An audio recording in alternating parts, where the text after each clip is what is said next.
Writing's not that easy, but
It's a little after 6. Are we about ready to get started?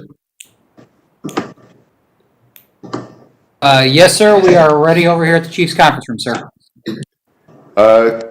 This is Gary McCarthy. I just want to thank everyone again for joining us tonight and participating in this. I won't belabor it. We appreciate it. We're thankful that you're part of this and want an outcome that reflects well on all of us. And with that, I'll turn it over to Chief Clifford.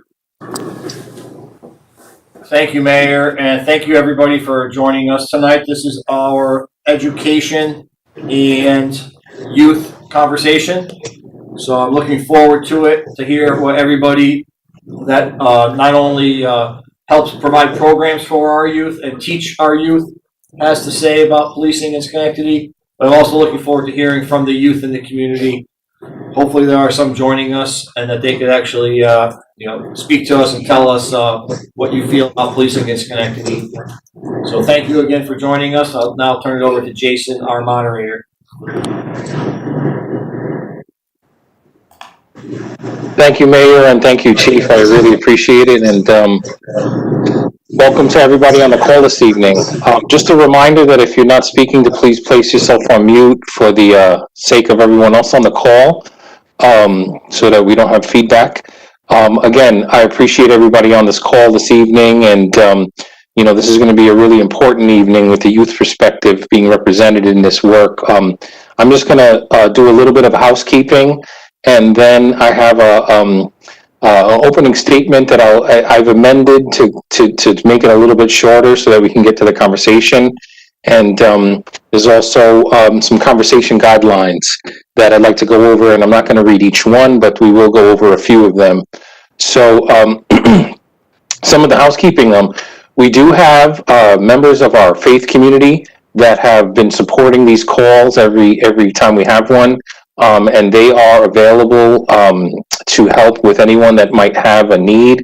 A lot can come up in these discussions, and if anybody is in need of mental, spiritual, or other types of support, tonight we have Reverend Jeremiah Lennox on the call with us, and he has agreed to stay afterward at the end of the call if there's anyone that is just seeking to connect with someone at the end of this call. So thank you, Reverend Lennox, for that service. And again, just he and I will kind of stay as everybody logs out if there's anyone looking to get connected with any service. Also, the Schenectady County Office of Community Services can also offer support, though their line is not staffed after hours.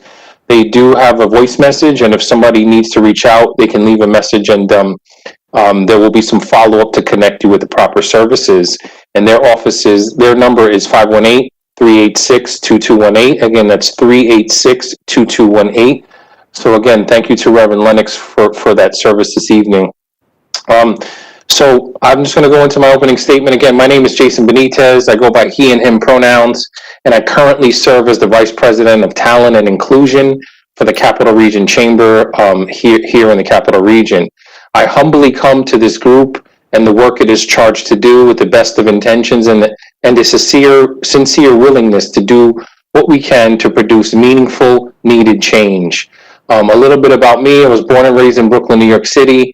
Came up to UAlbany as an EOP student in the mid-90s and ended up getting my undergraduate and graduate degrees from there and starting my career in higher ed.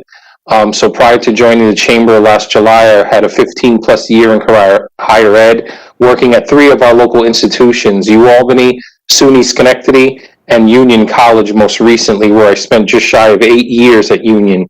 I would say that most of my roles, particularly the one at Union, was really, I was the Associate Dean of Diversity and Inclusion, and my role involved looking at the climate for everyone on the campus, and often involved sitting down and having mediated conversations or facilitated dialogue with students and non-students that may have been at different ends of a spectrum of understanding or perspective, and trying to kind of bridge that conversation. So I come to this process, with that in mind, and trying to do that here. Governor Cuomo if you haven't read the executive order, I encourage everyone on the call tonight to do so. But Governor Cuomo passed the executive order stating that all police precincts in New York State have to engage in this process. And that executive order was kind of a tacit public acknowledgement that there are issues, problems in the areas of procedure, practices, and policing that need to improve. And we're here to do just that, to move the executive order forward and in a way that involves community conversations. Because we really need to center the voices in our community, particularly when it comes to racial disparities that are faced by communities of color. So as we enter these community conversations this evening, we've tried to gather as many stakeholders as possible, and we feel that we have been hearing from groups, and we'll hear from a group tonight that is fairly representative of the wider community and their perspectives. I just want to kind of highlight that. I'd like to just kind of close by saying that these issues are systemic, with generations of chapters to the stories behind them, and no one 2-hour meeting or one task force is going to be able to fully undo or address the issues, but we are here nonetheless, and we're choosing to stay engaged. And, you know, I'm just hoping that we can do that tonight. I think that you all on the call tonight, I do hope that we have some actual youth on the call this evening, but I'm looking at the RSVP list or the guest list, and I do see a lot of adults that work with youth. So I would ask for the adults on the call, you all have a unique glimpse into the realities of our youth by working with them day to day. You get to interact with youth in settings and in ways that a typical police kind of day may not allow for those types of interactions. So I really invite you this evening to really try to capture that reality, capture those perspectives, and see what you can do through tonight's conversation to bridge that gap that might exist there, because you all are excellent, can be an excellent conduit for that conversation. So with that, I'm just going to read some of the community conversation guidelines. I'm not going to read each of them, but I will focus on the ones that I think are most pertinent. And then we'll just go around, and I'll start with the rounds of questioning. So for tonight, community conversation guidelines, speak your own truth with care. This means that it's important to be authentic and honest, but to do so knowing that everyone might be in a different place in their learning. And it's important to be mindful of the impact we might have with our words on those around us. Where possible, use I statements. I know many of you are representing a particular group or a youth perspective, but where possible, use I statements and try to avoid making broad generalizations about a group. I really like this one, assuming positive intent. I think we all are on this call this evening because we feel we can bring something to the table. And I'd like everyone to assume that everyone is on this call with positive intent and positive intentions this evening. We may not share the same language and experience, but please focus on assuming that everyone's doing the best they can. The ouch oops policy, if something is said tonight that is hurtful or a rub for you in any way, please say ouch. We will have the person who made the statement say oops, and then we can either together in the moment or at the end, we can connect the two people and address where the ouch was for them and why. Leaning in and leaning back. I would say that if you're one that tends to speak often, please contribute and do so this evening, but over the 2 hours, find time to lean back a little bit. And if you're one that doesn't speak up often, try to find tonight a way to exercise your voice and contribute to the conversation. However, we encourage everyone to try to remain actively engaged throughout the entire session. Stay with any discomfort you have, stay with it. It may be teaching you something about your own experiences. Get curious and examine that. Courageous and brave spaces. There's been a lot of talk about safe spaces, and while tonight might be safe, it can be uncomfortable at times. So it doesn't mean that you won't be challenged and that you won't be uncomfortable, but just let's support each other during these sessions in any way we can, and do our best to speak your own truth to power tonight. And again, as I mentioned, many of the issues we will discuss tonight are institutional and systemic, and as such are not necessarily the fault of those in this virtual room. However, it is our collective responsibility to actively eradicate the problems within the systems that we will be discussing. So with that, there ends the housekeeping. And I'm just going to change my view here so I can go to grid view and see some more folks. But basically, the way this is going to work, and again, this is the 5th or 6th call, and we found this process to be a little bit better. Rather than go around and get introductions and titles from organizations from everyone, that can be a little time consuming. What I'm going to do is read a question, and anyone that would like to respond to that question will indicate by raising their hand. I'll call on them. If you're not on video this evening, you can just indicate in the chat box that you'd like to respond, and I'll call your name. And then I'd like you to introduce, again, your name, the organization that you're representing this evening, and then answer give your reply to the question. We will try to jump around on different topics and different themes, and we'll try to get to as much as possible. But, I do encourage everyone on the call to try to find a time to speak at least once and contribute to the conversation. And with that, we'll just get right into it. Again, so let's see here. Let me just get my...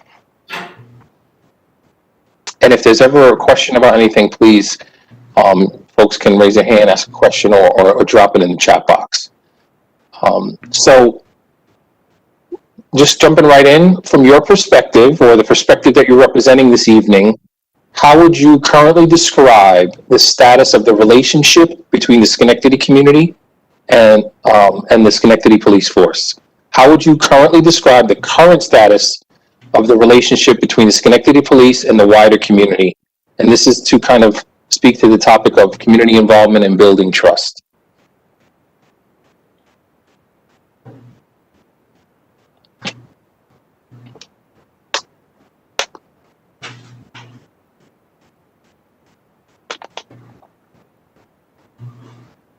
Yes, Kamali, good to see you this evening.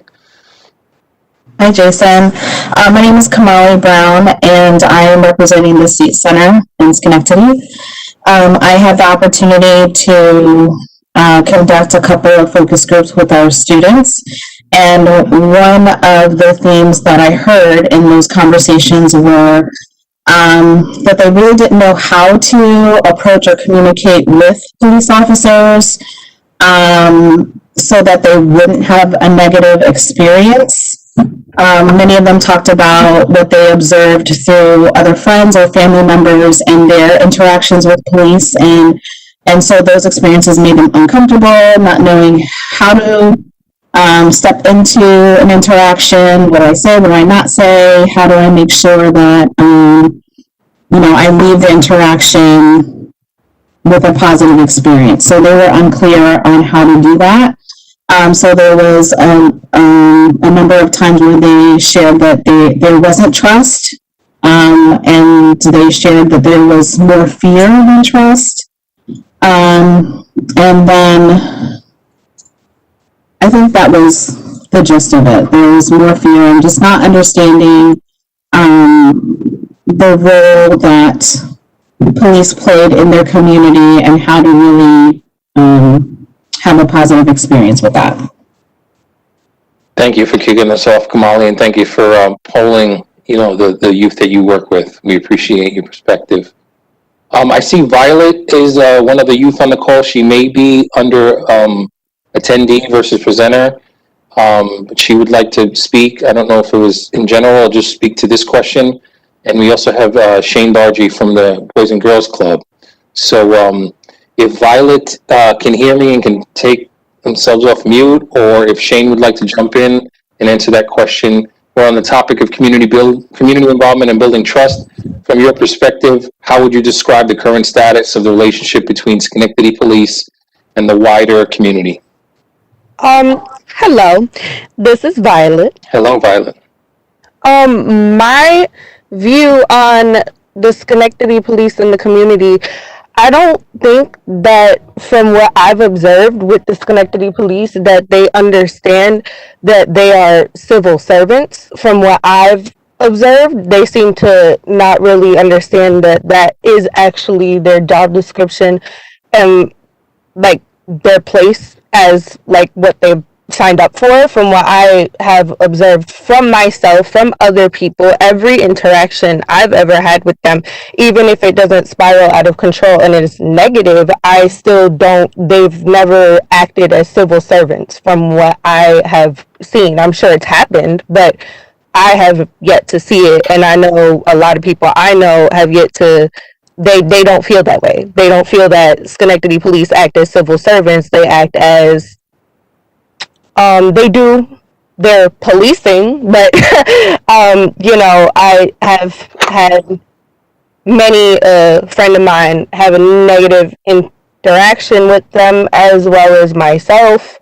Like I said, even if it's not anything outrageous, it's still like they're civil servants, and if you come to them any type of like if you come and you're heated or you're cursing or anything, they don't want to deal with it. They're like, you have to calm down before you speak to me, which actually isn't the fact of the matter, because you're a civil servant. Like, you should be able to approach a police officer anyway and have them treat you and do their job as they would any type of way. They should be trained for this. You know what I mean? That's everybody I know, that's their view on how it is that they don't act as civil servants. Thank you, Violet. Shane?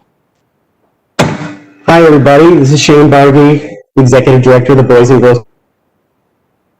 Kay Sampleton on the line as well, who is our Unit Director of our Mount Pleasant site. And there's other things that she'll talk about, but this is obviously a very complicated issue. We have two perspectives here on this. One is organizationally. Our perspective is, the teams have a major perspective that I'll talk about, and our organization has a different type of perspective in relation to when we call the police for an emergency. We've noticed they respond immediately, and they will stop in and play basketball with the kids and come to our events, which is all very important. But we are fully aware that many of our teams have a very different perspective. Their day-to-day interactions are not so positive. I want to say that the chief, Lieutenant Mascherone and Sergeant Clouden, they had an open conversation with 9 of our teams this past summer, right as the George Floyd episode was occurring, and they had very honest conversations, and I think both sides learned a lot, but the teens specifically expressed fear whenever they saw police were nearby, and they were afraid when they, quote, rolled up on them. The teens explained it was similar to sort of like a post-traumatic stress syndrome issue. They provided many examples that night to the chief and his officers. Many of them said they do not trust most officers enough to provide input to them, but did provide examples of a couple of officers they did trust to talk to, who were present at a lot of their neighborhood functions, shooting hoops with them, asking how they were doing, etc. I think the teams and the chief, they all agreed that building trust through regular meetings with the chief and his officers was a must. These are more solutions now than how the teams view it, but they definitely, the teams view it as a trust issue at this point, that we're part of this meeting. And even though it was a very positive meeting, but there's still a lot to be done. Thank you, Shane. We appreciate that sentiment. And yes, the trauma that is experienced in our communities, particularly by our youth, is certainly a major component that we need to be aware of with the environments that our youth are coming up in and the trauma that they can and do experience. So thank you for bringing that into the conversation. Melanie Conti, please unmute yourself and go ahead. Okay, I'm Melanie Conti. I'm the Safe Harbor Anti-Trafficking Coordinator for Schenectady County through Captain of Community Human Services. And in working with the youth in our community and growing up here. One of the things that the youth, the trafficked youth, the exploited youth that I work with, they do not yet view the police as allies. When we're trying to help them be safe, and we want them to talk to the police about their exploiter, what's going on, they fear that's going to make the situation worse. They just aren't at the point of trust yet. And that can be a detriment because the police certainly can help them to be safe. Some of the youth that I work with have some pretty severe mental health concerns, and some have been picked up on a pickup order, a mental health pickup order. And as you said, so many of our youth have complex trauma. And in a pickup order, sometimes youth are handcuffed, kind of stuffed in the back of a police car, and not just in Schenectady, all over the state. And the youth, sometimes it traumatizes them so much that it really causes them to lose trust and to not seek help in the future, which is a big problem, whether the kids are trafficked and exploited kids or any of the vulnerable kids in our youth that have experienced so much complex trauma, whether it's through an exploitive or trafficking situation or intergenerational complex trauma. So, those are true things that the youth that I work with have brought up. And, we need to continue to work with youth on viewing the police as allies. In my role, to let them know that the police are there to help keep them safe and help them out of dangerous situations. But that's what I had. I appreciate that. And as Shane did, feel free if you want to loop, if you want to quickly offer some solutions, to your comment, if you point out a problem and have a quick solution that you can tie into that statement, please do that. So I see Mr. Matthews, and then we're going to come to Will Revis. So I just wanted to jump in because I had my first experience with the pickup order, which is basically something that is tagged to someone who's dealing with mental health. And so you might call the number to have that person picked up. It was my younger brother. And, it was the cops showing up.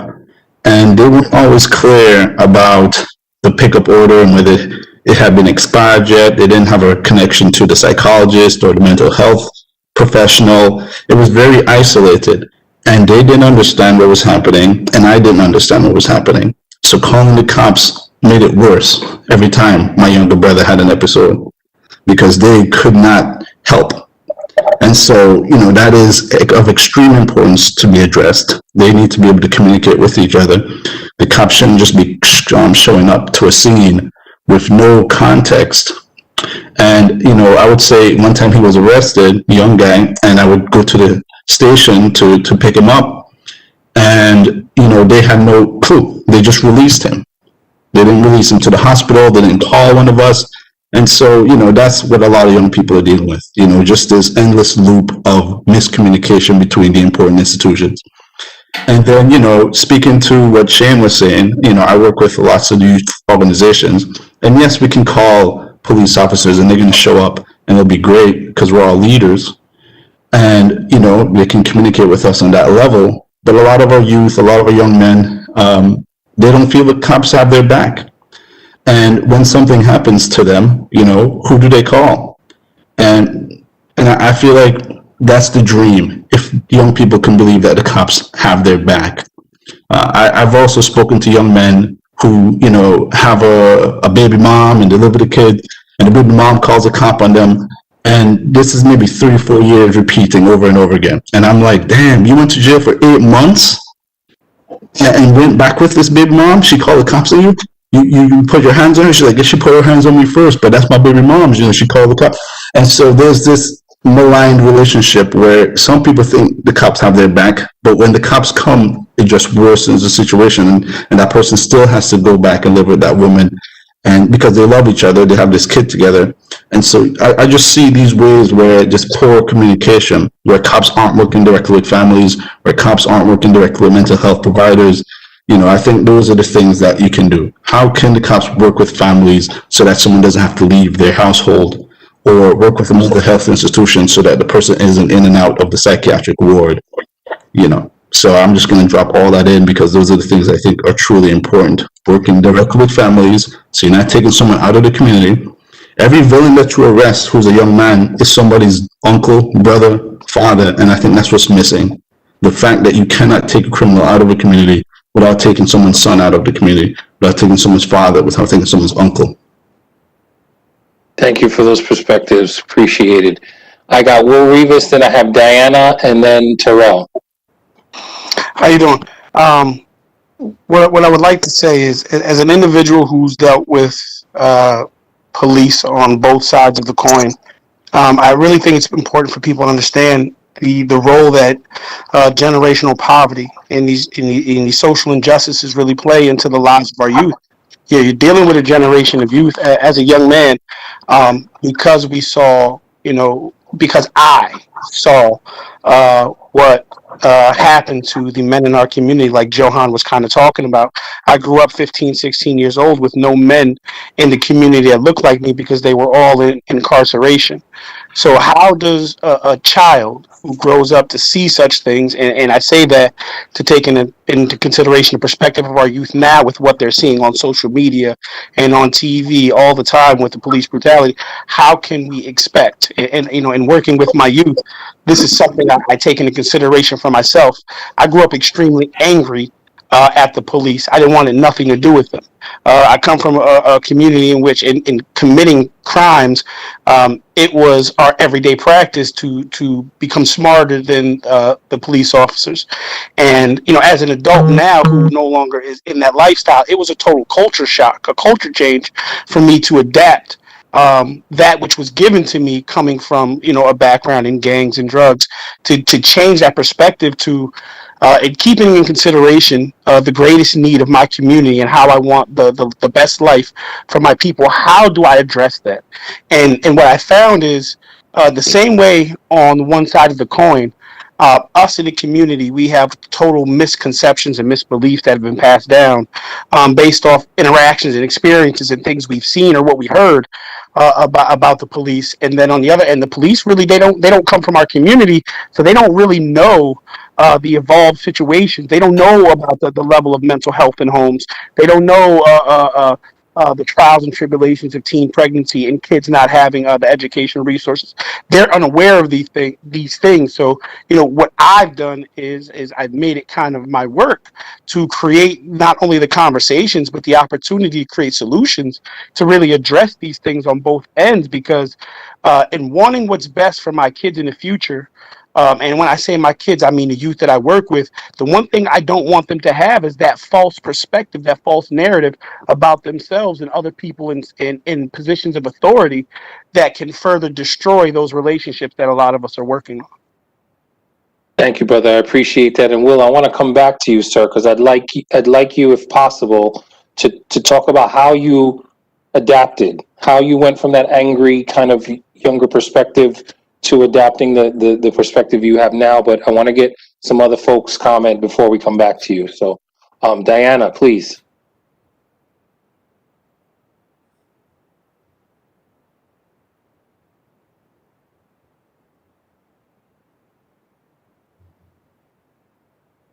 I still have you on mute.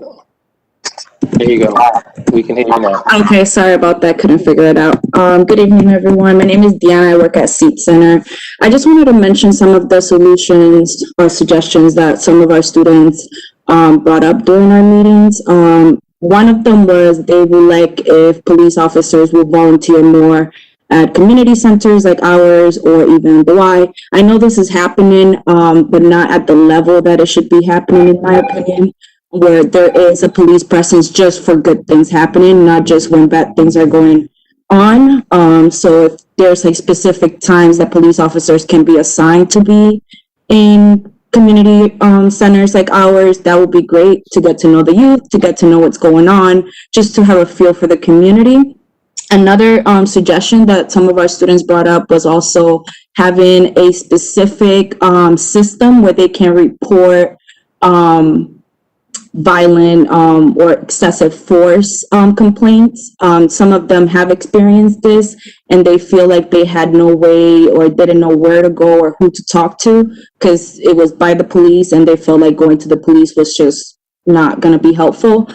So maybe if there was like a force that can take care of people that want to have a complaint about excessive force that they can feel comfortable going to. And the third, if I can remember, and this is just my opinion, I feel like there should be a stronger presence of police officers that look like us and that also live in the community that we live. I know this is something that we all know, but I feel like sometimes we overlook the necessity of that and how important and how it really impacts the youth that live in Schenectady. Thank you. I'm going to try to get to as many of you as possible. I have a bunch of folks in queue, so Mr. Outlaw, please, you're next. But I see everybody who's chimed in that they want to respond.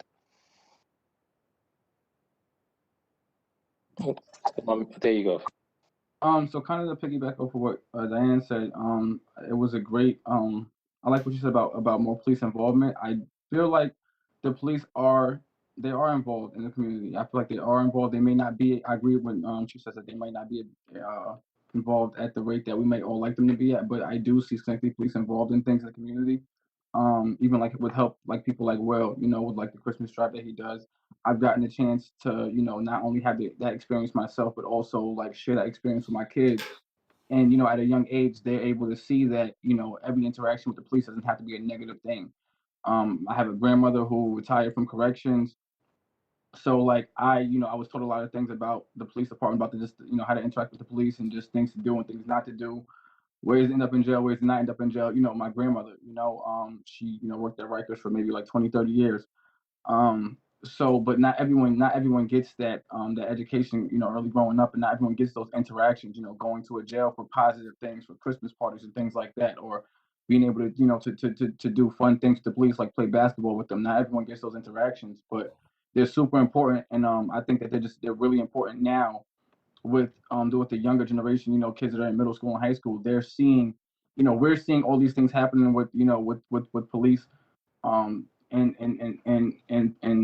people who look just like us happen all around the country every day. But they're seeing, like, they're growing up in this kind of stuff. They're not able to process it the way we're able to process it. So I think that, the education is just even more important on both sides, on the police side and on the community side. I think, like, on the community side, it's our job to, like, spread more positive messages. Like, for example, I had my first interaction, I would say, like, last week, my first, like, really negative interaction I've ever had with police, maybe like last week. And it, my only saving grace was the fact that when they showed up at my door, something told me to ask their name and their badge number, and I wrote it down. And had I not have done that, when I went down to the station 2 hours later, I would not have known I wouldn't be able to tell the sergeant who did what, because that was my only way to identify them. And I don't think many people know that. I don't even know why I thought that day. It's just something didn't feel right. But I took down those two officers' names and their badge numbers, and it was my saving grace. Like because when they walk into a situation, kind of like Johan said, they're complete strangers. If it's you and your family member, or you and the mother of your child, or whatever, or you whoever it is. Even if it's someone that you don't like, at least you two know each other. But when the officer steps into the situation, they are a complete stranger. So we have no way to identify them at all. And if things get chaotic, adrenaline's rushing, and whatever's going on, after the fact, you don't know. You just know Schenectady police did this, Schenectady police did that. But I think it's important that not only we remind ourselves, but especially remind the youth that when they're having these interactions, they need to do the slightest things, like ask the officer's name and badge number. These aren't bad things at all. They're not. There's nothing disrespectful about asking the officer what his name and badge number is. And if they give you a hard time about that, then you really have a problem. But that's the simplest thing that we can do, and at least like teach these kids is to on the community side. Like I said, everything. And I feel like on their side, I feel like they do get involved enough, but not enough. I feel like they do get involved, but I feel like this community is small enough to where if the officers of Schenectady PD were consistently involved in things going on in the community, if they continue to do what they're doing and step it up, I think that we'll be a lot better off. I do see them involved, but I think that if they were involved more, it could only lead to more positive things. And I think that on our end, as educators and people that work with the youth, if we can tell them the simplest thing, like, because it doesn't matter if you're having a good interaction or a bad one or something as simple as whatever. If you just, take down a name and badge number, it could really be a lot of these kids saving grace in a lot of situations. Thank you for sharing those perspectives this evening. It's really important we hear from a lot of folks. So I see a lot of great interaction in the chat room. I want to come back to Melanie because she wanted to offer up a potential solution. And then Will, if you had a chance to think about that answer, what process did you engage in to adapt your thinking? So Melanie, please. Yes, just going back to the pickup order, and I won't belabor this, but it would really help if the police were part of the solution, in long-term mental health discussions about our loved ones, about our community members, but so they understand. But with the pickup order, I've seen the model work other places around the state and the nation where there's kind of a community mental health bridger who can either come when there's a pickup order, there's better communication about, yes, there's a pickup order, I'm going to, 434 State Street, can you meet me there? And the community bridger can explain to the family member and to the youth being picked up, this is what's going to happen. You're going to Ellis, you're going to, be taken to the crisis unit, and people are going to talk to you and see what's bothering you and, see if you can feel better. Ideally that person would be a mental health clinician, but a community bridger goes a long way to explain it, and explaining to the family what to expect. Your son or daughter, may have to stay overnight. You said they were talking about suicide. This is what will happen. It goes a long way to have that kind of bridger, to have a clinician, to have somebody there to help the youth who's in crisis and to help the family deal with it. So that's the solution I've seen work other places, and I'd really love to see that here. Thank you for that, Melanie. I did want to remind everybody that we have partners from the Finn Institute of Research on the call. They've been on every call. They are acting as our note takers, and they're really jotting down all of your ideas as well as some written testimonies that may be coming in through email. And they are going to be integral to producing the initial report and suggestions for change, which will then in the new year have a period of open public statement where the public will have a chance to see what the initial kind of findings and suggestions of the task force were in an effort to get even more feedback before the April 2021 deadline. So just a reminder to put yourselves on mute if you are not speaking at the moment. And we're going to go to Will Rivas, and then I see that Violet has her hand up. And then also I see Ebony. I got you, Ebony. Will, please. How did you, was it one thing? Was it something? How did that mentality shift for you? Because I think it's important to just hear that process a little bit.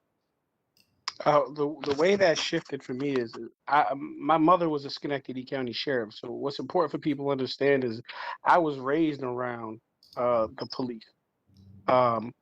And, I was raised in the neighborhood. So my experiences were based off what I saw and what I experienced. So my anger towards the police came from what is obviously what at the time as an oppressive system.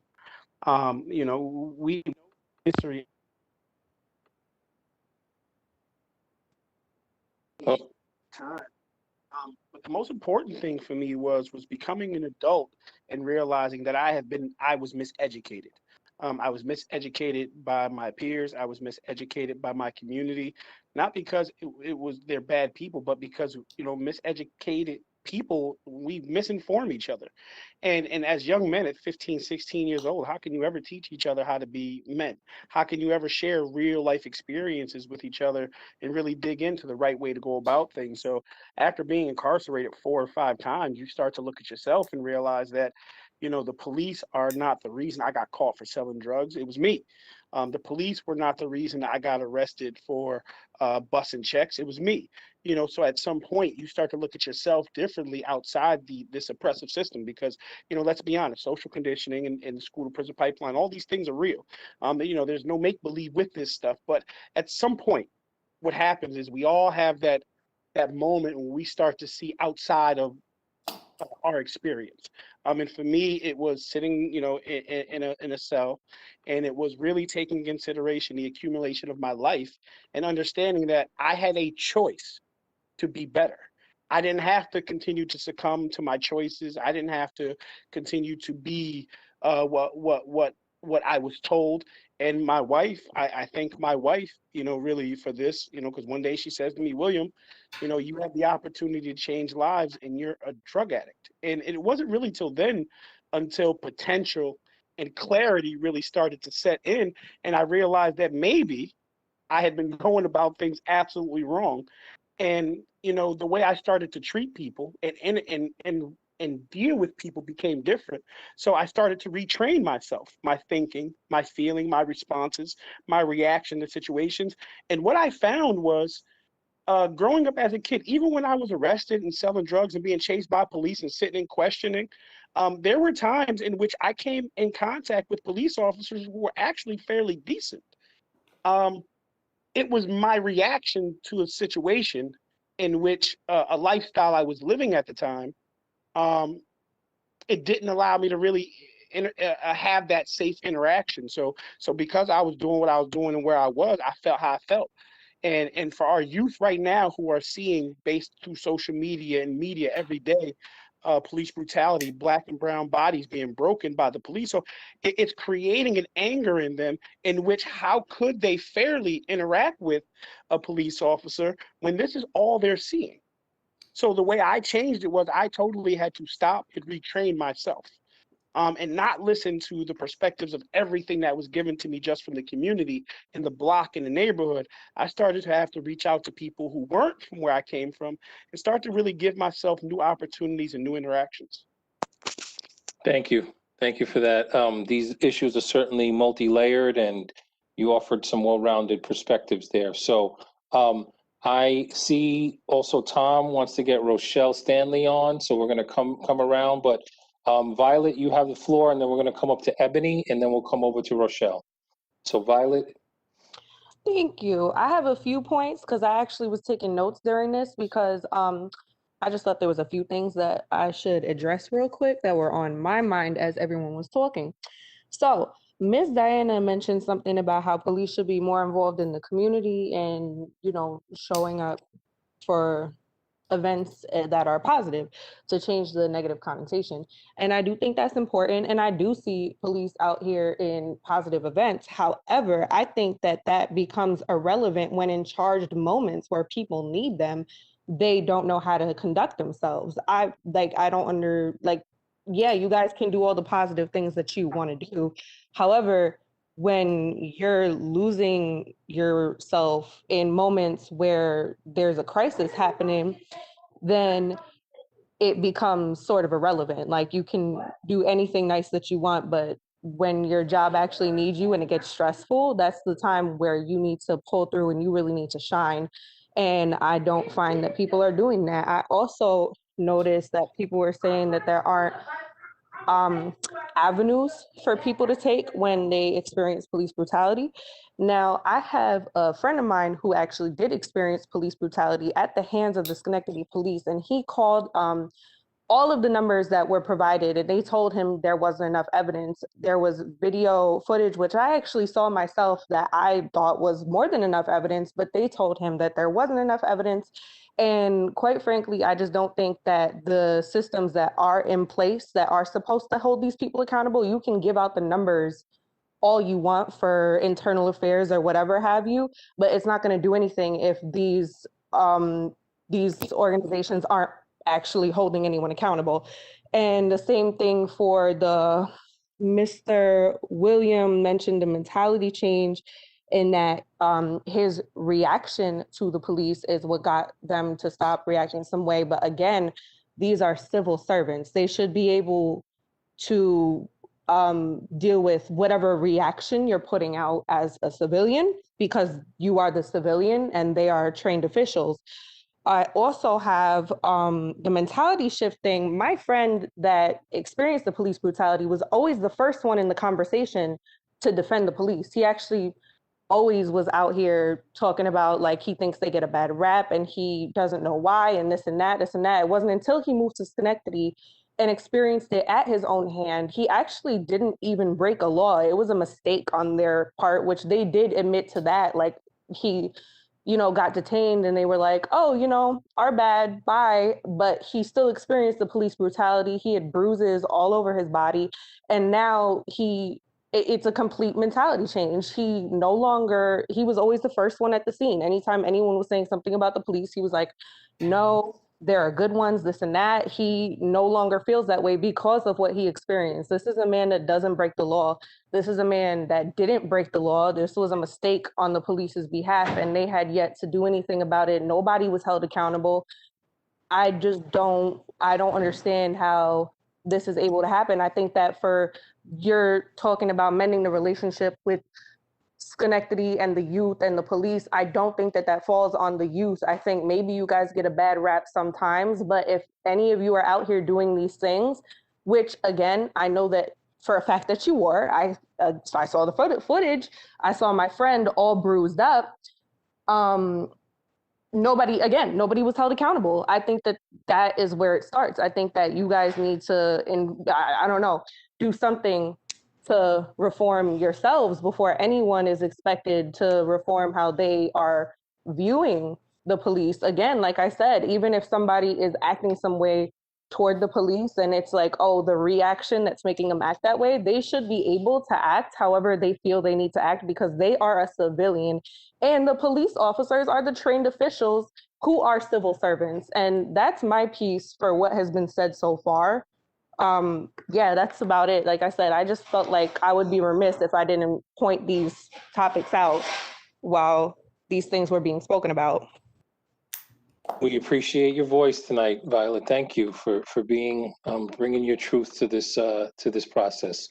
Ebony, you are next, and then I'm going to come to Rochelle Stanley, and then again, we have a lot of folks in the chat box. I would really encourage those behind the scenes in the Fin Institute to there's some engagement going on in the chat box. So let's make sure we're copying that text as part of the official record. So Ebony, Rochelle, and then I see also that Tom would like to make a statement.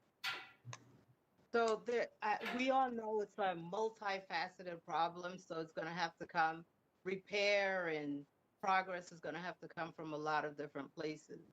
Well, I'm part of, I'm a social worker at Mount Pleasant Middle School. I'm part of Boys Day Out and Girls Day Out. And I can't help but acknowledge certain officers who are the epitome of what I would like to see officers be. Plowden. I don't think there's anyone here who may not have dealt with Plowden. Officer Matt Crone, Nick Manick. These are some of the guys who are regularly showing up.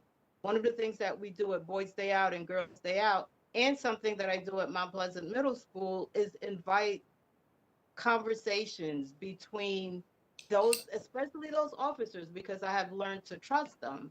And my students want to trust officers. Okay, it's not an officer-friendly kind of a thing, but nobody wants to be walking in their neighborhood and not feel like there's anyone there that doesn't have their back. I've seen changes occur both in the officers and in the students because they have sat down and had conversations. So one, I want to definitely encourage that we continue to have these conversations. It does make a difference. And we have to do it because our Black and brown children are dying. Our Black and brown, especially males, are dying. So we have to be committed to having these conversations and finding ways to make a difference. The other piece that I think is crucial is that officers have to be willing to identify those officers that they know aren't doing the right thing. I think it was Violet, I'm not sure, who mentioned there needs to be a system for identifying the bad apple. There needs to be a system both from the community and internally where that bad rap doesn't have to spread to everyone. And I agree, they're civil servants. However, they need an incredible amount of training. not only about learning the reality of our struggles as people of color, but de-escalation techniques and managing their own issues. So I hope part of what happens is, one, community conversations continue, their interaction with not just our young people, but people at different levels continues, and that they are able to come to the table with the realization that they have a lot to learn. And there has to be something put in place where they can report each other. Because if you're a good officer, you really don't want a bad one out there messing up your stuff. I've been at Mount Pleasant for a minute, and there's certain officers, if I see them coming, my students see them coming, they're okay. But we had a few that they were horrible. You know, they were abusive, they were angry. And so my thoughts are there needs to be a way for them to be willing and able to point out their coworkers who need support. Thank you for that, Ebony. Okay, Rochelle Stanley, are you there? Yes. Please go ahead. I know I took a minute to get to you, but please, you have the floor. I believe that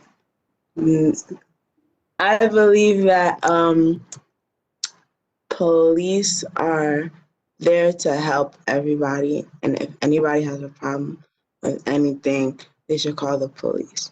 If anyone that watches maybe a lot of social media, they might think differently from a lot of videos on top of social media, because most people like to record whenever they have bad interactions with the police. So others might get a different opinion on the police instead of what might actually happen if they had no interaction with the police. Thank you so much, Rochelle. We really appreciate you being with us this evening and sharing that. Thank you. Okay, Tom V, I think he might need to be elevated to panelist. Tom Verrett.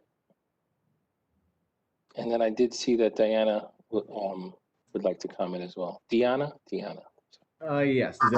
Can you hear me? Yes, we can hear you. Yes. Awesome. So, and I just wanted to kind of echo what a few other people had said. So I'm a teacher at Mount Pleasant Middle School.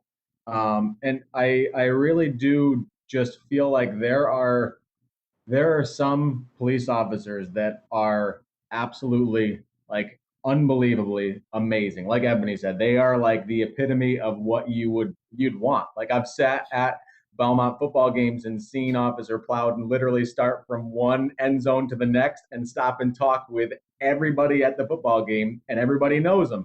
I've seen students who they know Officer Mannix, and when they see him, he remembers their name, and they have this amazing just relationship and friendship. I've seen Officer Mascherone, who's he's just everywhere, and anywhere where there's students gathered or just kids gathered, he's there with a smile on his face. And unfortunately, right now, our community, like I see it with my students, they see those officers as the outliers as opposed to the bad officers being the outliers. And I think that part of that is just like a perspective. Some of it is from experience, and so on and so on. But I think that's something where, like, that's the thing. I mean, like I said, to echo everybody else, I feel like what has to shift, and that's what, coming from the community, like that's what they need to see is different. We had, I think it was last year, we had a group of police officers come and play basketball against the staff at Mount Pleasant, and the students were able to stay after school and watch and cheer and stuff. And even just little things like that, the students thought it was the coolest thing to be able to see, people going up against police officers, the police officers, just in a fun environment. And I think if we just have little things like that, it chips away. And it might seem small at that moment, but it really does, it makes a huge impact for those students, because those are they're young, students and young children for now, but they're our future, and they're the ones that are developing this perspective and this viewpoint that's going to continue on. Thank you. Thank you, Tom. Terrell, Mr. Outlaw, we're getting a little bit of audio feedback from thank you. Appreciate that. I'd like to move on to another question. We're an hour in and we're still on question one. So let's move on to a different topic. But from your perspective, what are the two issues that you think are the biggest problems in your community right now? From your perspective, or those that you are with daily, what would you say are the two biggest issues facing your community? And I'd really, again, without pulling teeth virtually through the screen, I really would like to hear from some folks we haven't heard from that are on the call. Oh, and I'm sorry, Deanna, I'm going to come back to you. I'll come back to you right after we get a response. So from your perspective, what are the top two issues or problems within the community right now?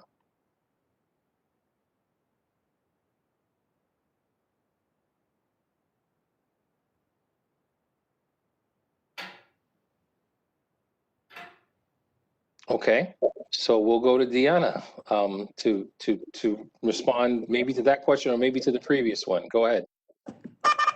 I just have a quick comment, and I almost feel silly just saying it, but the attitude, and it feels like we're in high school just talking about attitudes, but a lot of the incidents that our students have shared with us, it just started for simple,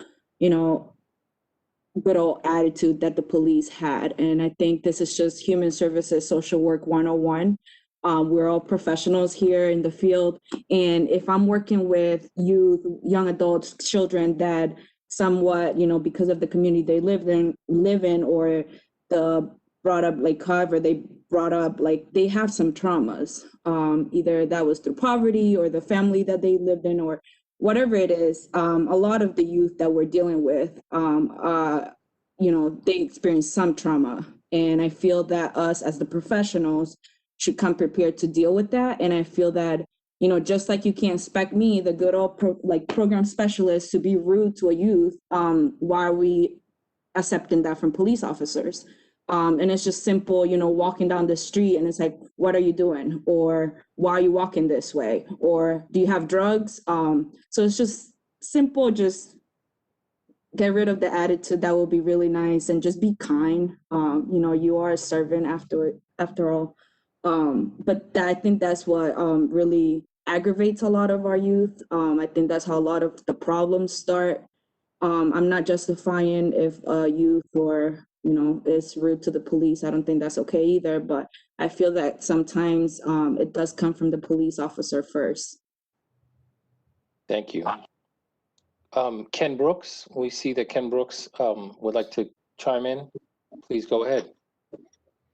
Is everyone here today? Can everyone hear me? Yes, we can. Oh, good. How you doing, guys? My name is Kenneth Brooks. I'm with Community Fathers. And our organization is grassroots. We're pretty much, rebuild the community one father at a time. We help fathers that fathering. We mentor and talk to fathers all the way to almost 100 years old. You guys route. And Ken, if we're losing your audio signals coming in and out a little bit. I don't know if you can move to a place with a little bit better signal, but we're catching every other word. We're catching every other word of what you're saying. Is that better? Yes, better. Okay, perfect. Yeah, so I was saying Ralph Boyd, some of you guys are familiar. And he was a war veteran, and he had a time where he was fighting for the same things that we were fighting for. When it comes to the treatment of police officers and things of that nature. But you guys were saying problems in our community, and I think two big problems in our community, and I'm not trying to be political because that's far from me, but how everyone feels the president is going to make such a change. That's how people feel about their fathers. So the lack of fathers in our neighborhood, it trickles down a lot of actions and a lot of issues in the community. So like the father is the provider. So now if you have a child who doesn't have a father, the mother's angry for some reasons. The father's angry. He's not around. The kids are angry. Things are happening. People aren't having what they need in a home. So they're going out to steal, or they're using drugs to suppress the feelings. The father is their role model. Nobody never taught them anything. They don't know how to do anything. And just I can go on and on about the importance of having a father in a life of a child in the community, but also just the economic struggle that we have. Because I know, me personally, I've had situations with police officers. I'll just say 2 stories, for instance. Last summer, I bought a boat, and I'm out riding on the river, and I get kind of blooped by the state troopers, the troopers that are out there. And the officer says, "Hey, are you Ken Brooks?" And automatically I get scared. I don't have a clue what's going on. I'm new to the water. I don't know what's going on. He goes, "Yeah, the guy at the marina told me to look out for you, that you'll be out here." So the guy that I bought the boat from had a relationship with the police officer to have them look out for me, to where if he saw me, to help me. And that was something that a lot of people in the industry, they don't have that relationship. And I've also had an incident with the police officers where I was they manhandled me in my own home, tased me, knocked my teeth out, and got away with it, all while wearing cams and being recorded and having rules and regulations to follow. And it's heartfelt that this kind of stuff still goes on after years and years of trying to make a change. So someone has to be accountable for this stuff happening. And if some of the time was spent with the police officers, trying to help out with the issues that they're going to solve.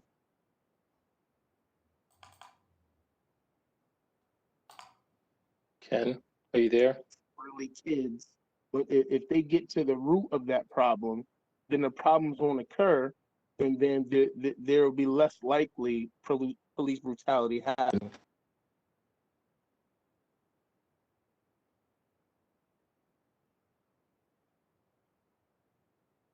Kenneth, thank you for sharing those perspectives. We appreciate you being willing to share that with us tonight. Again, I just want to remind folks to kind of watch the chat room. There's a lot of engagement going on there. Let's see. I do have some folks that want to speak, but I'd like to get to somebody that hasn't yet. So Rebecca, please, and then I'm going to check the chat room for who's up next. But Rebecca, please go ahead. Sure.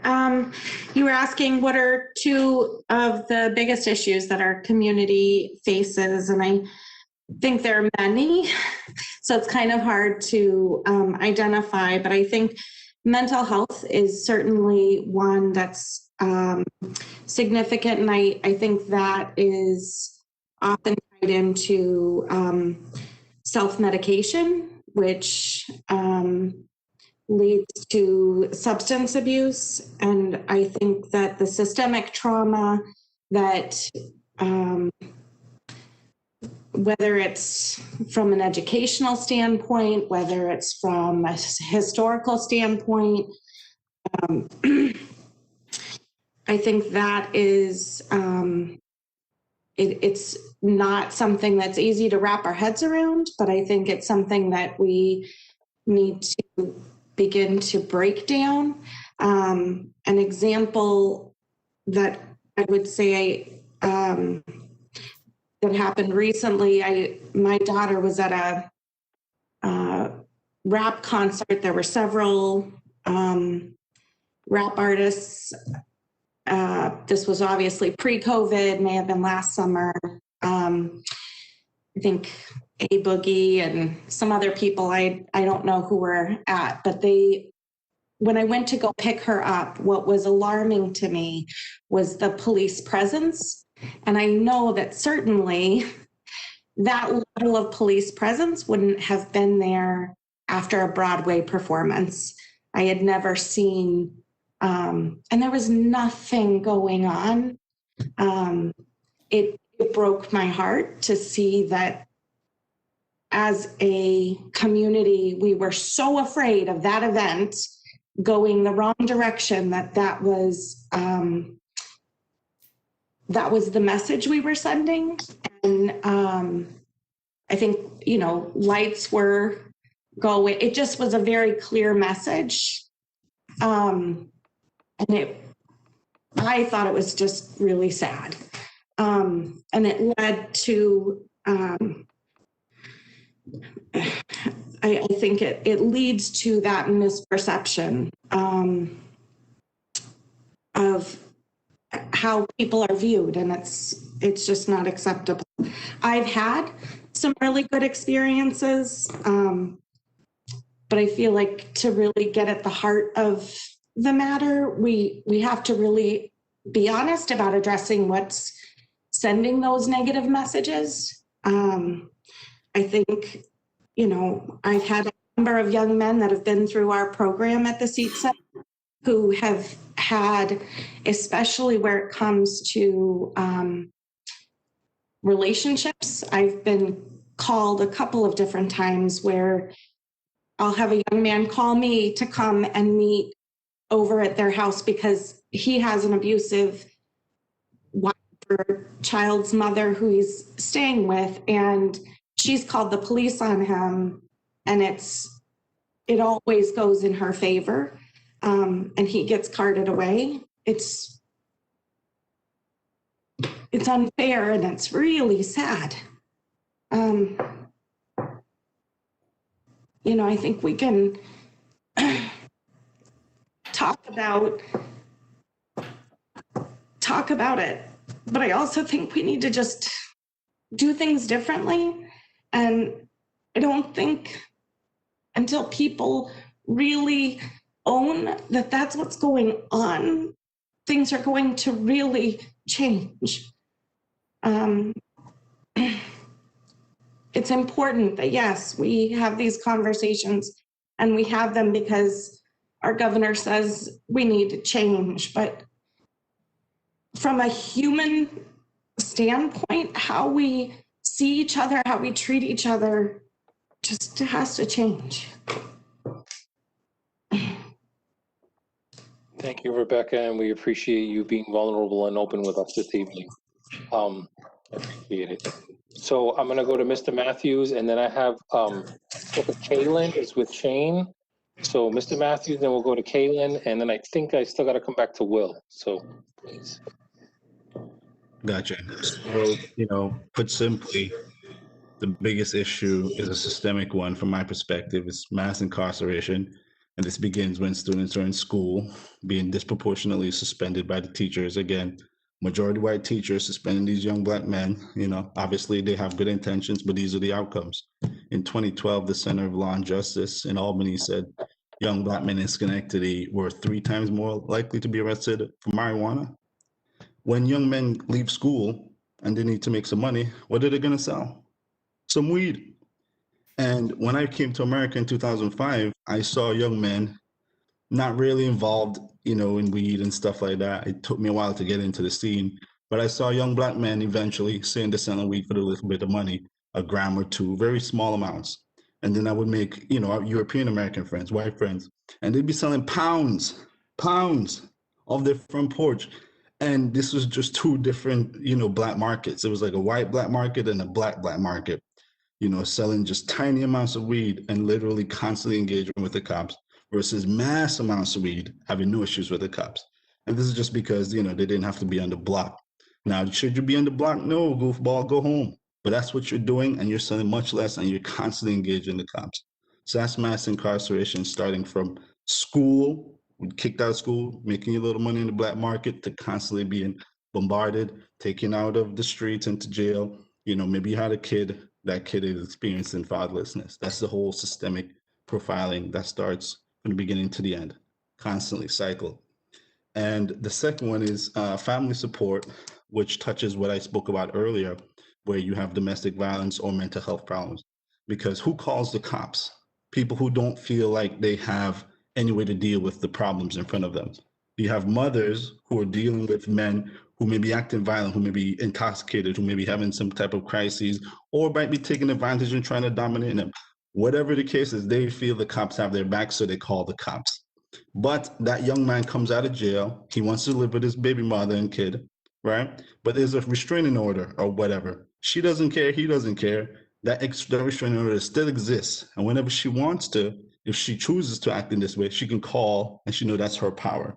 So these are powerless people who don't have another option. Okay, and that's what we're dealing with. These men are constantly going back to these women. These women are constantly going back to these men, and that's not going to change. So how do you work with the families to deal with that dysfunction?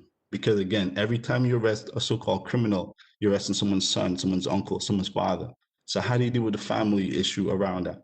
Again, the other side, who else is going to call the cops? You know, when my family called the cops, again, my younger brother was having an episode, you know, and they came and it made it worse. And I'm like, I wish we could have dealt with this, because it completely took it out of our hands, and it made sure that we were completely powerless because no one had any information. The cops were completely powerless because this was just the ringer for them. It just constantly. So those are the two, and they're very systemic. Again, mass incarceration, targeting young Black men from schools into the community, and then the lack of family support. These systems are not working with the families to deal with this. These women who are calling the cops, because who's calling the cops? These families who are calling the cops to help with their young boys who they can't control. You know, so how do the cops work much more strategically with the families? They could have a reactive component to this because things happen. There are crimes being committed. But how do you more strategically work with families to help with these issues? How do you keep these young men in these communities? And then, thinking much more broadly around mass incarceration, looking at our schools and our hiring practices, because it's completely ridiculous. Even me as an immigrant coming in to see how diverse Schenectady is when all of the teachers are one way. You know, they couldn't be everybody, but how could that even possibly be? And similarly for the cops, how can it possibly be that all of the cops look this way? There's two Black ones, one.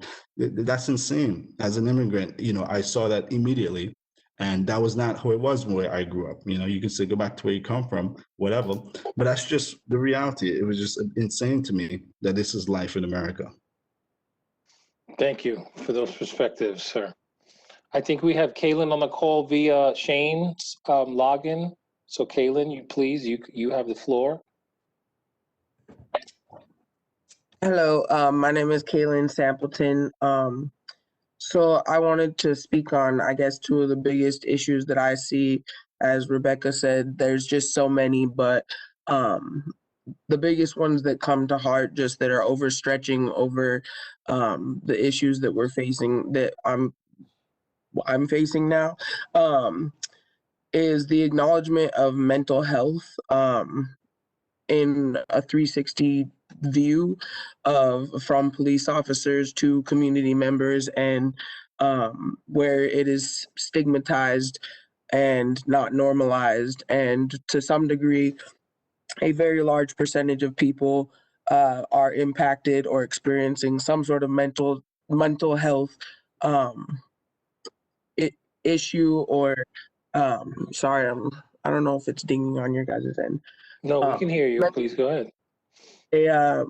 To some degree, somebody is facing a mental health challenge in their lives, and there's no doubt that as trauma has happened in front of police officers, that they are also struggling with mental health issues as well.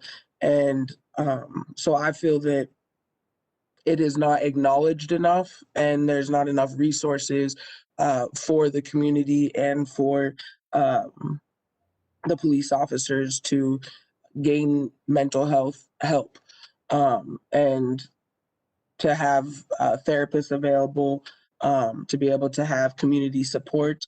Going along with that is with drug use and its relation to mental health, and how it's criminalized. I personally have had a brother who was addicted to heroin, and he, with drug use, he did not do any criminal activity, However, it is a crime to use the drug, and from anybody who has any experience with family members or people close to them who are addicted to drugs, it is something that needs not criminal attention, but needs that mental health component and supports, which those are completely different systems, but mental health and drug use do not have sturdy supports in our community, and there's not many places to turn. The other thing is the collaborative efforts between community serving institutions and organizations. Police have their role, just as I have my role as a program director at a youth facility. And there are different roles that need to address different issues. So I would like to see more collaborative efforts between organizations who are there to help the people and there to serve the people. Thank you. Thank you for that, and thank you for offering solutions. So, Will, I'm going to come to you real quick, and then I'd like to go to another question that I'd like to ask, because I want to capitalize on the fact that we have a bunch of educators working in the school on the call tonight. So, Will, please go ahead, and then I'll throw another question out for the group. I'll make it simple, because for me, it's only one thing, and the issue is America. The socially oppressive system that's been created has been in place for generations. These things are not new, as Mr. Kenneth Brooks spoke about. The thing is we have to find ourselves in a place where we come up with creative and innovative ways to create change. Lack of equitable education and economics, housing, the Black and brown families being ripped apart, lack of fathers in the community. All these things are symptoms of an oppressive system that has been created intentionally to have these outputs and outcomes. And I believe what's happening is now we're at a place where so many things just happen to make sense. For generations, our fight have always been on one premise or another. We were fighting for rights, then we were fighting for education, we're fighting for women's rights. All these things of the utmost importance. But because there is a proper imbalance in the American system as a whole, every time we gain ground on one thing, we find lack in another field, because there's all these things are a part of a much bigger systematic situation, as Johan states. So what I really love about where we're at in Schenectady, in a small microcosm, is there's so much representation, and there's so many people, so many organizations, so much phenomenal work. I think a lot of what we're seeing is we have a lot of the answers. We have a lot of the people in place, the voices, the ideas. The only thing we're lacking really is that connective tissue, as I've heard kind of a couple people talk about, to really create change. And due to COVID, and interesting enough, me, Shane, Johan, a lot of us were on a phone call a little while ago. What people are not aware of is we're getting ready to walk into an incredible generational splash with these youth and what they're facing, with a year of education being snatched out their lives due to COVID and the lack of educational funding. So when we talk about mental health and substance abuse and all these things that are outcomes of a socially oppressive system, we have to be very aware of our efforts and make sure that we're preparing, because what we're going to be facing in the future, and what I fear is what the media will do to our people, and how it's going to show our efforts. And I fear that, because our youth are innocent. These symptoms, these situations are not their fault, but we have been charged with the collective, with the creative work to create solutions for them. So for me, that's always really what I like to keep forward. But the one issue is America. Thank you, Will. Certainly, many of these issues span beyond just Schenectady.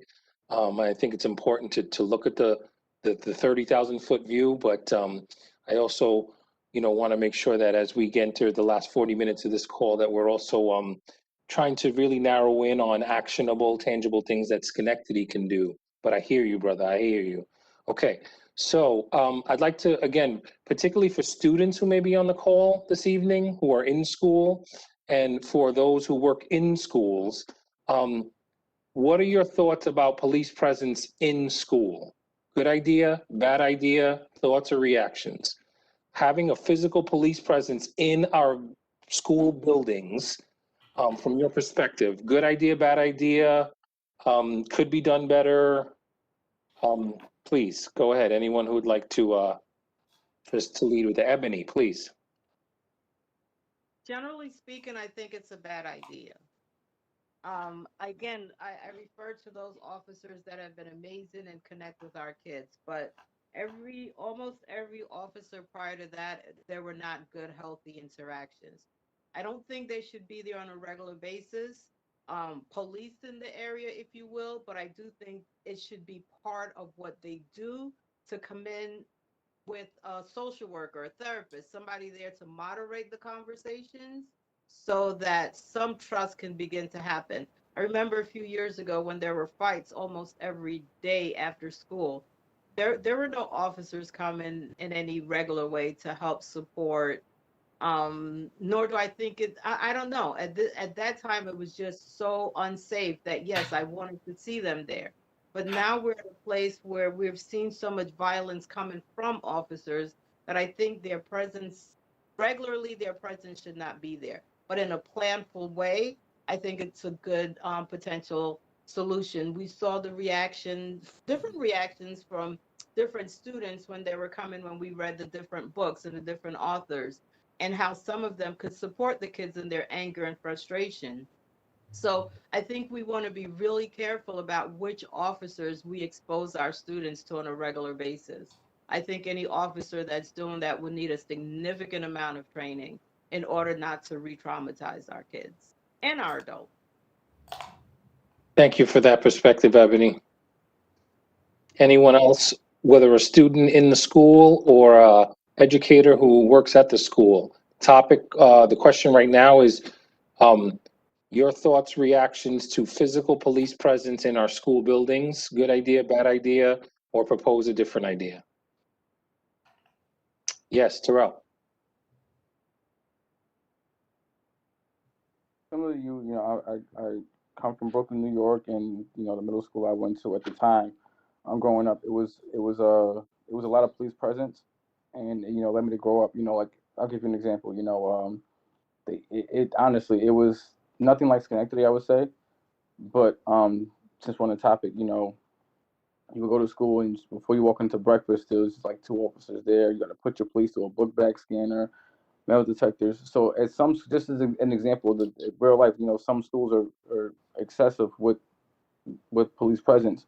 And this is like what I experienced in like the 6th grade. So of course, 6th graders in Schenectady, thankful that Schenectady 6th graders aren't experiencing that, and I hope that they never have to. Like walking into a school and having to put your book bag through a scanner, to make sure you don't have any weapons or anything in your book bag. But I just to say, like, I think that too much would absolutely be a bad thing. I don't want us to move in a direction where there's a lot of police presence in the schools, because especially with the idea that a lot of these young kids from urban neighborhoods grow up with, we're very connected to jail and prison, whether we're directly affected by it or not. A lot of us have brothers, sisters, mothers who have been incarcerated, friends who, a lot of, who would end up, dead or in jail, in jail if they're lucky, like, crazy enough to say. So, like, we grow up with this, we have this different kind of connection to jail and the prison. Like, we're a lot closer to it, I would say, than we should be, So I think in the educational environment, I don't think that that they should be there, because we deal with that enough outside of school. A lot of us, a lot of kids, they deal with that enough outside of school, to the point, to where they shouldn't have to come to to school every day and see that, or have to experience that. I think it could be very traumatizing. So I understand how people may not see it that way, but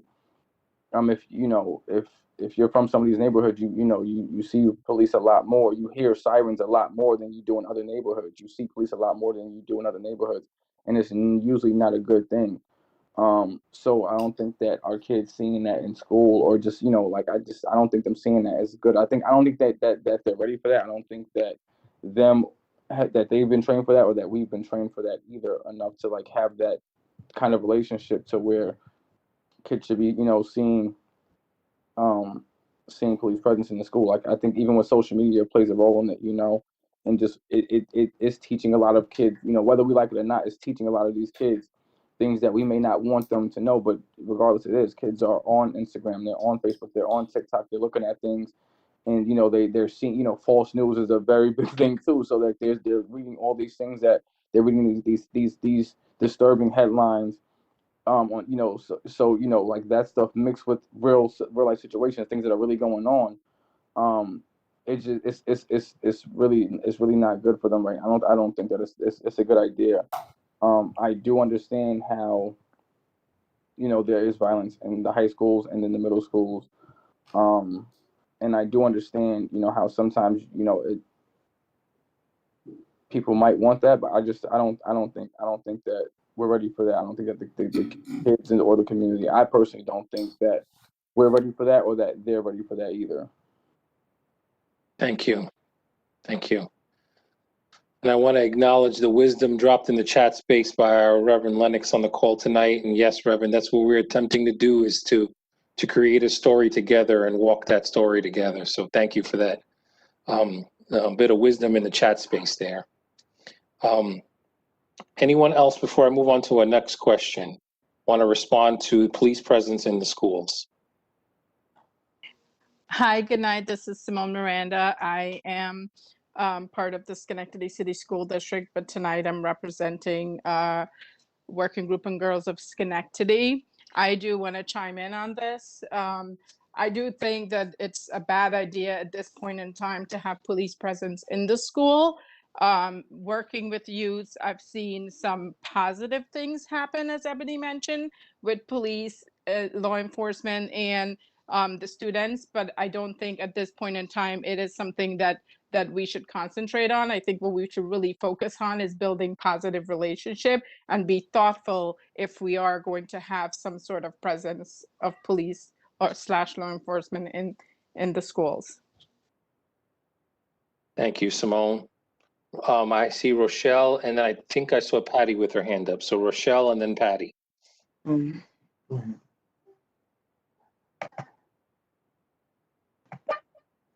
I think that police shouldn't be at schools, because they shouldn't be there, because it could make students very uncomfortable, because maybe they could have had a bad experience with the police, which would make them uncomfortable, or they just don't feel safe around them at all. And also, where police should only be at a school if they're really needed there. If the school isn't very safe, then they should bring the police. They shouldn't bring the police if the school is safe. Thank you, Rochelle. Patty?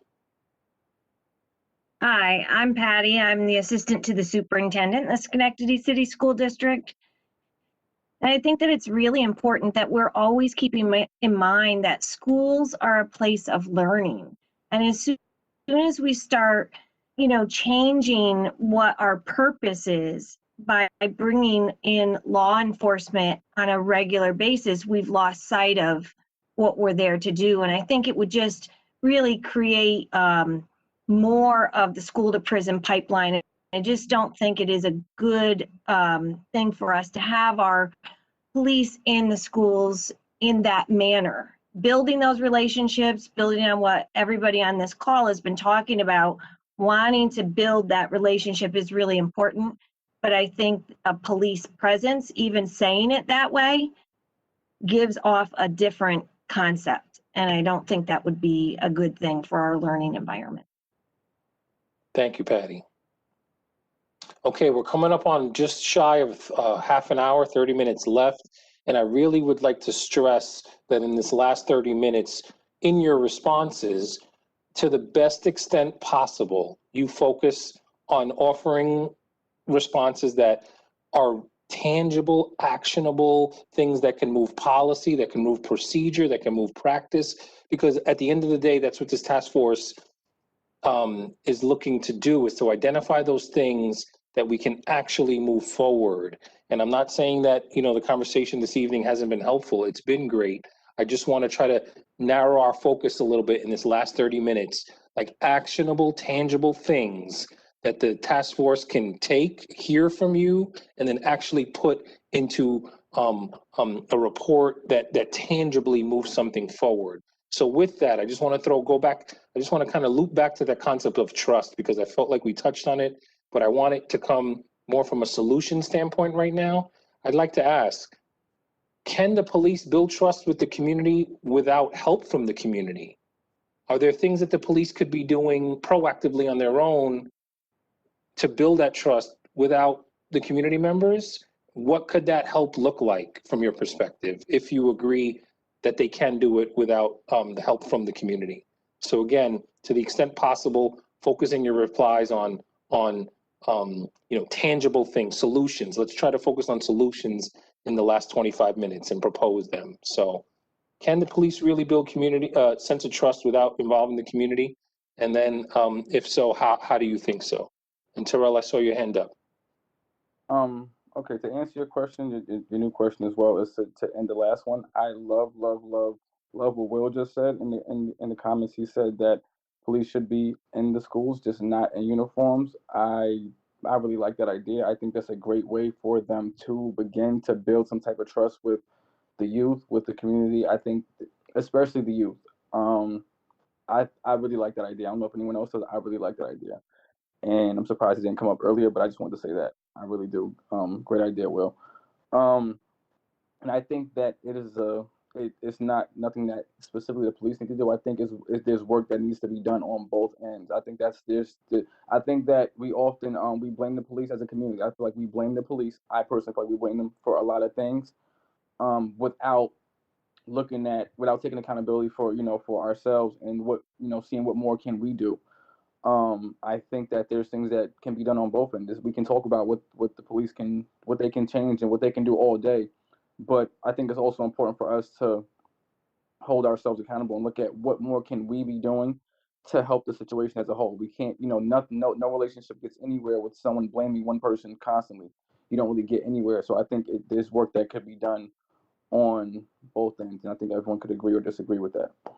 I appreciate that. And a solution or a set of solutions where everybody feels like they have buy-in and a role to contribute will just promote a more collaborative effort. So I thank you for that. So again, projecting out past this task force period, if you were to envision an ideal police department and community relationship or ideal Schenectady police, what do those things look like? What are some current things that we would not see in this ideal vision? What are some things that are currently not realities that we would like to see in this ideal vision? Again, really just what are the components of an ideal? If you could wave a magic wand and staffing and funding was not an issue, what are those kind of projecting out, looking at the ideal situation? What would we like to see less of, more of, and what would that look like? I've got Kamali, and then I see Miss Brown, and then we have another person from Shane Bargie's login. So Kamali, please go ahead. One of the ideas that we talked about with one of our alumni is, so something that came up a couple times in the conversations that I had with students was that they did not have a good understanding of the different types of things that police were responsible for. And I know that there are a number of policies that are posted online. My history in working at the health department, we use a lot of language and jargon that most people wouldn't understand. And so I know that a lot of state entities use that similar language. So being able to have different language that just anyone can understand about different policies, and maybe even doing some videos on explaining, the different policies that police use in the community, so that there is more knowledge of what police officers are responsible for and what they're not responsible for. I think one of the ideas is that police can do whatever they want, and myself as a community, and I'm speaking as a student, myself as a community member, I have no rights. I don't have I'm not entitled to anything. And so being able to explain, the police role in the community and what they can do and what they can't do, I think would just be helpful for them to understand and know when they have to ask for police help or have to approach an officer. I think there's a lot of unknown and that makes them uncomfortable. And then again, we speak to the whole trust thing. So maybe having some information that uses language that people use regularly to be able to understand what the different policies are and what happens or what police officers are responsible for, I think would be helpful. Thank you, Kamali. Yes, I think some role clarification, role and responsibility clarification. And I also like that it again, puts some dual responsibility. It's the police's responsibility to communicate their roles a little bit more clearly, but it's the community's responsibility to also tap into that and understand and be involved in civic engagement and knowing what the roles are. So thank you. Yes, we still have Caitlin on the line. Please go ahead, Caitlin. And again, we're now, envisioning the ideal situation. What would that look like? What are some things you'd like to see less of? What are some things you'd like to see more of? And focusing on solutions. Kaylin, you have the floor. Hello. I would like to see just more transparency from the police department in conversations. We did have the opportunity, as Shane had said, to have conversations with the chief and some of the officers this summer, and that was a really meaningful start. But the conversations cannot end because people are ever transforming, and there's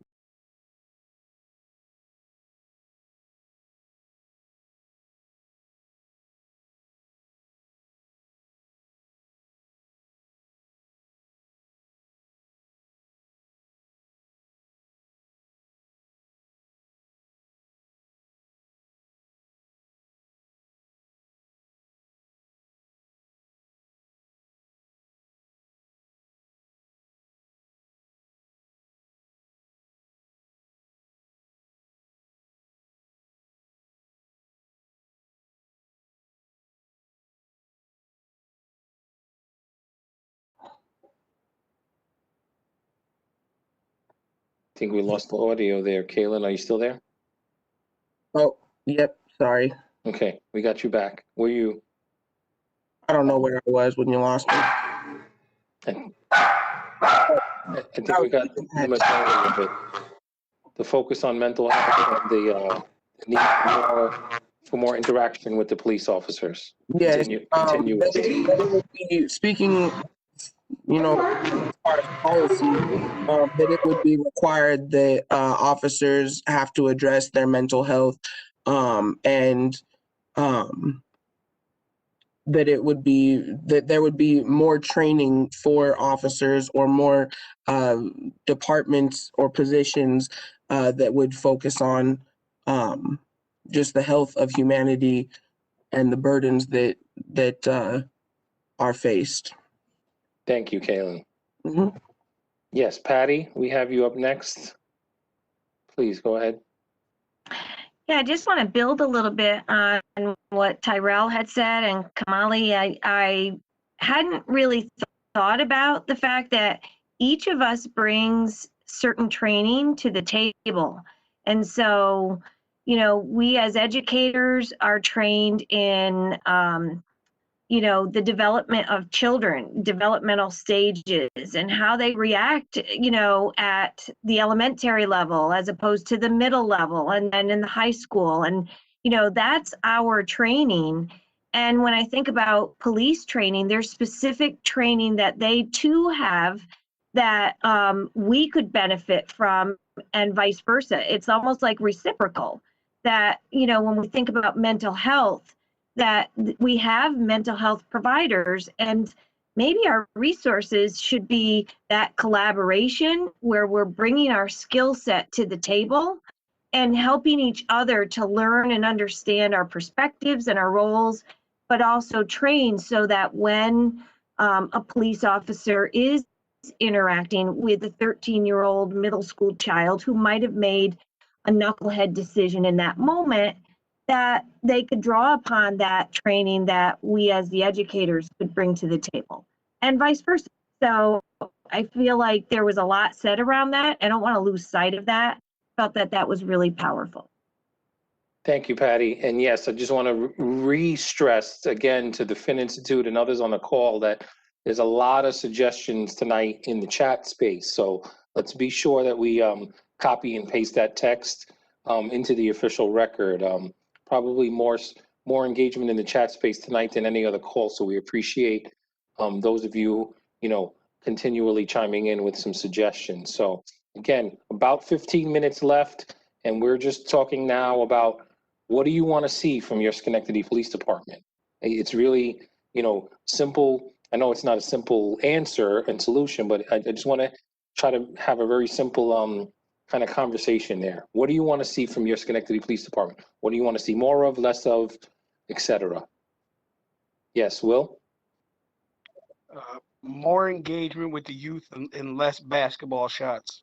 I think it's important for us to understand we cannot continue to just allow the same things. I think the importance of where we're at, tangible solutions, because I'm a person who stands on that.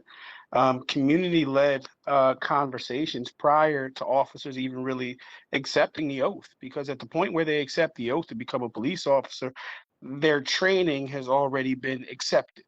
And I believe and I'll say this, the Schenectady Police Department has really been great, in which they allowed myself and other community leaders, Damani Farley, to come in and have conversations with officers before they hit the streets. And I thought that was really monumental in getting the officers who were going to be in these communities of poverty and dealing with people of color to really give them an in-depth understanding of the people they're going to be interacting with. So I love what Kayla was talking about when she was talking about that mental health piece, not just for the community, but for the officers, because again, when we interact with somebody, we're all bringing our trauma to the table.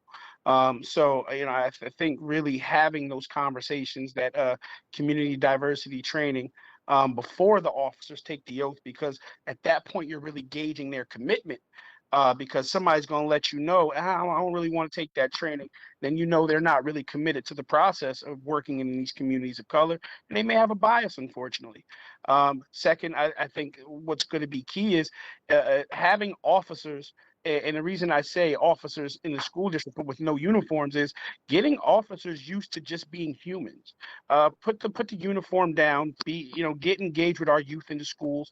Talk to them. Hear their innocence. Learn their trauma, their truth. Engage with them, because what we want to create a pipeline of youth from the city of Schenectady to want to be officers someday in the city of Schenectady. And if we want to see change in that manner, then we have to create those comfortable conversations, those safe spaces for our youth to ask questions and to see a reflection of themselves. Thank you, Will. I appreciate the responses, offering, suggestions for training and offering where we can make some changes or things to look at. So about 15 minutes to go, and we'd like to stay on that topic of proposed solutions. So I just dropped something in there, and I agree with the very specific initiatives proposed by William, such as training before taking the oath, such as creating a pipeline for our youth into the police officer role, into the educator role, and realize how these systems are connected. And for me, it gets down to an extremely human level of just bringing empathy into this. And so how can we facilitate a strategic rebranding of police officers where they're not enforcers of policy, rather they're facilitators of peace in a community? And I think the only way for that to happen is for them to be peace officers working directly with families to address the issue, because everyone has a family and that's their primary authority source. If you cannot work with those individuals to help that individual correct their behavior or to restore their harm, what are we doing? And so I think, it's that simple, and that could, be matriculated in lots of different ways, but just bringing that into the mix, a strategic rebranding, not looking at enforcers of policy, but facilitators of peace in a community, facilitators of peace in a home, our adults need peace, our kids need to be able to play. How can these guys facilitate that? And so just completely switching it around, these individuals could probably commit themselves to that. And those who don't want to, they shouldn't be there. Thank you. So I'm going to come to Terrell, Ebony, and then I think we have Violet on the call as well. So Terrell, Ebony, and then Violet. Okay. Kind of just, I guess, before we end up, I really, been thinking about this kind of the whole conversation, and I mentioned it earlier, but I guess if we're going to end this on anything, I think that the message, what is your name, what is your badge number, is something that can go really far with a lot of the young people, that we are trying to reach right now. I just think that it can help them, in whatever kind of interaction that they're having with the police. Like I said, when they're interacting with these officers, they're complete strangers to them. They don't know who they are. They might have not played basketball with these officers. They might have not, stayed after school when they came after school for whatever the case was. But I think that if they don't know anything, they know to ask these officers, what is your name? What is your badge number? I think that, something as small as that is something that we should spread to like all of the youth. And I would love to be a part of that. And I just think I think that we should definitely on just an ending note, I think we should definitely take that message and spread it with the youth. I think that we're all familiar with the term "F the police," and I think that was something that we've been hearing for a long time. But it was a powerful message that was spread. No matter, and I'm not saying it's right or it's a good thing at all. I'm just saying that it was a message that was spread to a generation that and I think it's a lot more radical than what I'm proposing. I'm just asking what is your name, what is your badge number. I think that's a lot more better than F the police. So I think that that's a much better message to spread to the next generation than the one that was given to us by the last. Thank you. Ebony, and then Violet. I want to say I definitely think community policing should continue. I love Will's idea about prior to taking the oath, getting to know the community. I think the idea of maybe being able to get feedback after an officer's interacted with folks in the community, with technology being what it is, if there was some sort of, and it doesn't have to be just a negative, to maybe quickly be able to go online, do something and say, this officer was positive in this way. This was a concern of mine, so that the feedback is constant and it's not just negative. Going back to the fact that, we're working together, it's always good to get feedback. The other piece, oh my gosh, I don't want to forget it. And I think I just forgot. Okay. Maybe having officers be something like we have so many amazing community folks working in the community, both organizations and even the school district, that maybe they could somehow be part of a team, whether it's particularly working with one of the many groups that we have, or connected to a school personnel or school people in some way, but maybe more of a team approach to all that's going on, so that not just accountability, but support is there from a team perspective. I'm not sure exactly what that team would look like, but there's so much diversity and creativity in the Schenectady that we could have different types of team work together. Thank you, Ebony. Some good suggestions there. Violet, did you want to make a final comment for the evening? Sure. If I'm being completely honest, I raised my hand when we were talking about the what an ideal, like what changes would be made to the police department, and then I received a call, so I couldn't. No problem. So, would you like to respond to that question? What idea? Absolutely, yes. I would say, just because I know that personally, like what I would like to see is, I know that a lot of people were talking about bringing like crisis counselors in as like an addition, but I think that the police should be trained, in crisis situations. That isn't, because I know I had at my old job, I had police officers come in quite often, and we had these discussions. And I remember this one police officer told me that, you know, he had to tackle a 14-year-old because he stole an Xbox. And I was like, do you feel good about the fact that you tackled like a child for a nonviolent crime? Like there had to have been another way. And he was like, well, this is what my training allowed me to do, et cetera, et cetera. I just think that there really should just be more training. I know everybody has said it, but I just feel like I need to reiterate it because I would be remiss if I did not. There needs to be more training, and there needs to be not even a way to be held accountable. I think everybody should be, like, the officers are expected to uphold the law, and their training is like 2 seconds compared to the years and years and years that lawyers are trained in the law. You know what I mean? Like, they should be trained in the law. They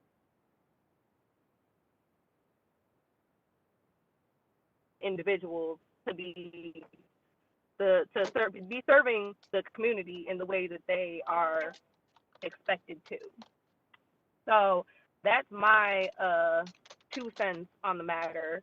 And like I said, I kind of missed where the conversation headed after that, but I know that that's just what I would like to see in order for change. And I know everybody, a lot of people have been saying that it is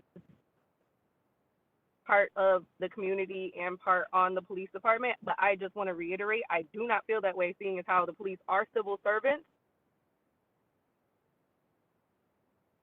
to make that change.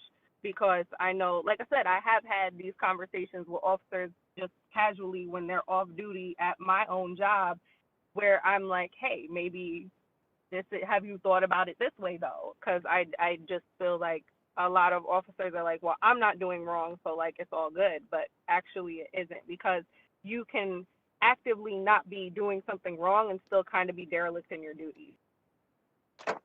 That's it. Thank you, Violet. All right, we have about 5 minutes. Anyone, particularly those that maybe didn't speak tonight, has a closing comment, a final thought, something very brief, 45 seconds or less. Yes, Deanna. I would just like to add to your comment earlier about what can the community do. So I know these things are going to take some time. You know, you talked about this is going to go back into a committee, and maybe there might be some change in the near future, maybe next year. But I just want to encourage everybody to try to do something, start with yourself. We do have the contact with the students. We do have the contact with the young adults. So just even not putting the police officers in this negative light all the time, not minimizing how they feel, but also trying to be that positive, frame for them. Like, I could think of an example. I had to bring a student to a police station in Albany the other day, and she was super scared. But me being the professional in the situation, like, encourage her, like, if you feel uncomfortable, just remind yourself this is just a human being just like you. If anything happens, I'm here to back you up. So us being the people that are working with the students who offer that support and try to teach them that there is hope with the police officers, and that not always is going to be bad, and that hopefully would not always be bad, that we could get some good solutions out of it. Thank you for that suggestion, Deanna. And as I said at the beginning, you all on this call as educators and as folks who work in organizations that deal with youth, you get to interact with these young folk in settings and in ways that police may not have the opportunity to do regularly. So I think that there's a wealth of rapport already built there with the teachers in many senses, and that's certainly a resource that the police can tap into is the relationships you already have with the students. So thank you. Okay, we've got about 4 minutes. We got time for 1 or 2 45-second closing comments, if anybody has any.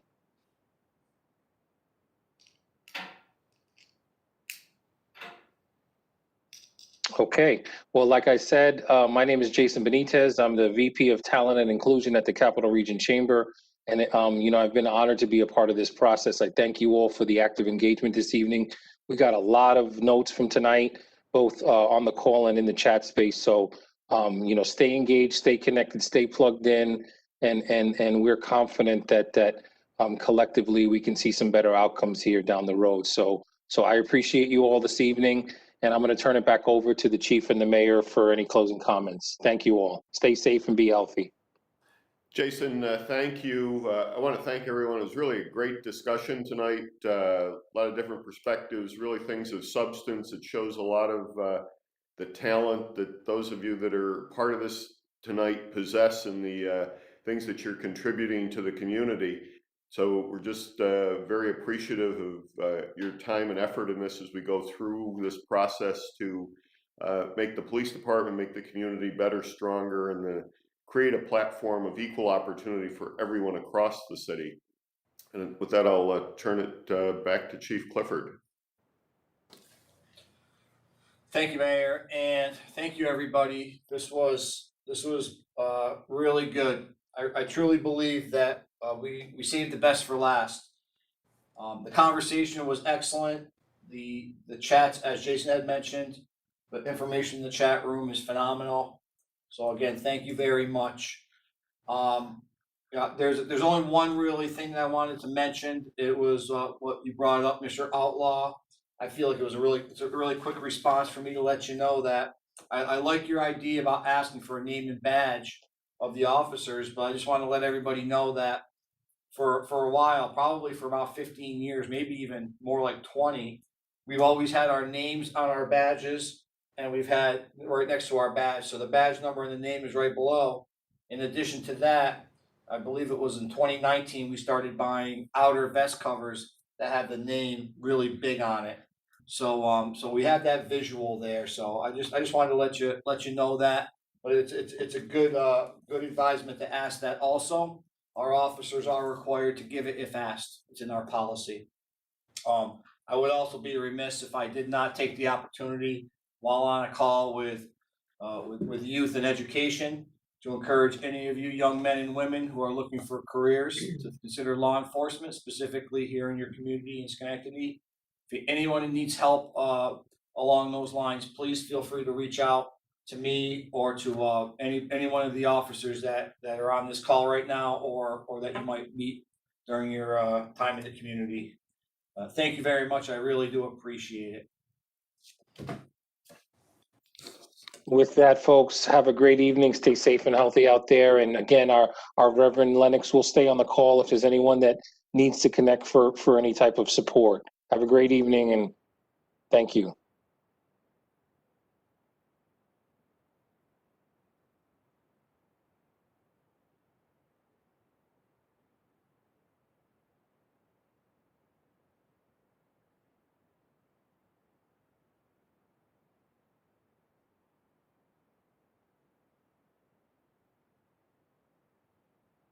Reverend Lennox, thank you for your service and your presence tonight. We haven't had anybody take up anyone on the services, but we appreciate the offer and the presence nonetheless. So thank you so much for what you're doing in our community as well.